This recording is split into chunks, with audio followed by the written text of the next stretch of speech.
CIB news, प्रयत्न आमचा, न्याय तुमचा. अलिबागमध्ये 4 कोटींची वेल माशांची उलटी जप्त. चाळमाळा परिसरात गस्तीदरम्यान कारवाई. बातमी विस्तारमध्ये.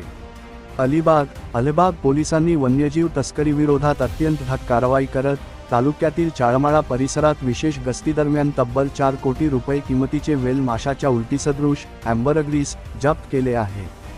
या महत्त्वपूर्ण कारवाईत पोलिसांनी राहुल पंढरीनाथ हातळी या संशयित तस्कराला शिताफीने ताब्यात घेतले आहे. मिळालेल्या माहितीनुसार अलिबाग पोलिसांच्या विशेष पथकाने चाळमाळा परिसरात गस्त घालत असताना जेटीजवळ एका संशयास्पद दुचाकीस्वाराला थांबवून त्याची कसून झडती घेतली. यावेळी दुचाकीच्या डिकीत ठेवलेल्या एका कापडी पिशवीत पोलिसांना सुमारे 4 किलो वजनाचे ॲम्बरग्रीस आढळून आले असून आंतरराष्ट्रीय बाजारात जप्त करण्यात आलेल्या या अमूल्य घटकाची किंमत तब्बल 4 कोटी रुपये इतकी असल्याचे समोर आले आहे.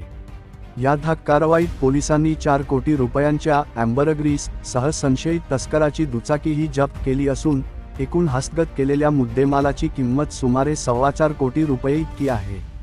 या प्रकरणी अलिबाग पोलिसांनी आरोपी राहुल पंढरीनाथ हातळी याला ताब्यात घेतले असून सध्या त्याची कसून चौकशी सुरू आहे.